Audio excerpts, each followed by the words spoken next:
ప్రభుత్వ పాఠశాలలే బాగున్నాయని చెబుతుంటే అనంతపురంలో మాత్రం దోసుల వ్యాపారాలు బాగా సాగుతూ ఉన్నాయి.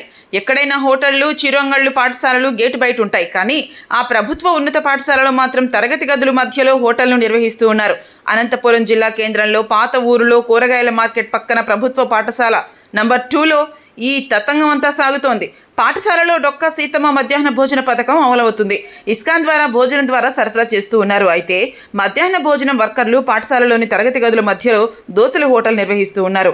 ఒక్కో దోశ 10 రూపాయల చొప్పున విద్యార్థులకు విక్రయిస్తూ ఉన్నారు. అలా ప్రతిరోజు ఉదయం విరామం సమయంలో విద్యార్థులు దోశలు కొనుగోలు చేసి తింటూ ఉన్నారు. అలా ప్రతిరోజు 1000 రూపాయలకి జరుగుతూ ఉంది. ఈ విషయం ఆ పాఠశాల హెచ్ఎంతో పాటు టీచర్లకు కూడా తెలిసే జరుగుతుందట. ఎంత దోశ? 10 రూపాయల.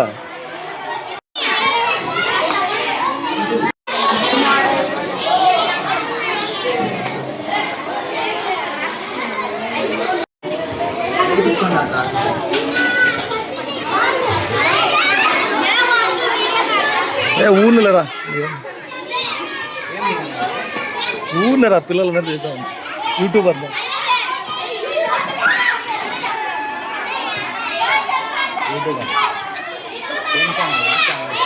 ఏటీపీ 9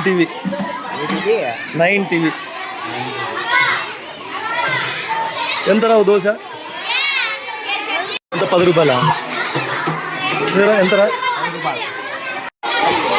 ఏమా యూట్యూబర్ అన్నా? ఎవరు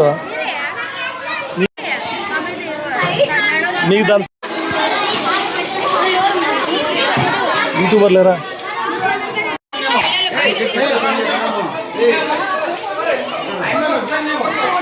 వద్దంటే ఎట్లా పెడతారు మరి చెప్పండి.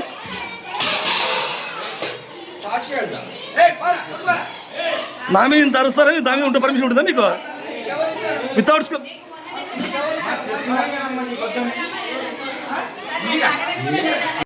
నేను చెప్పాను నాకు స్టోరీ చేస్తే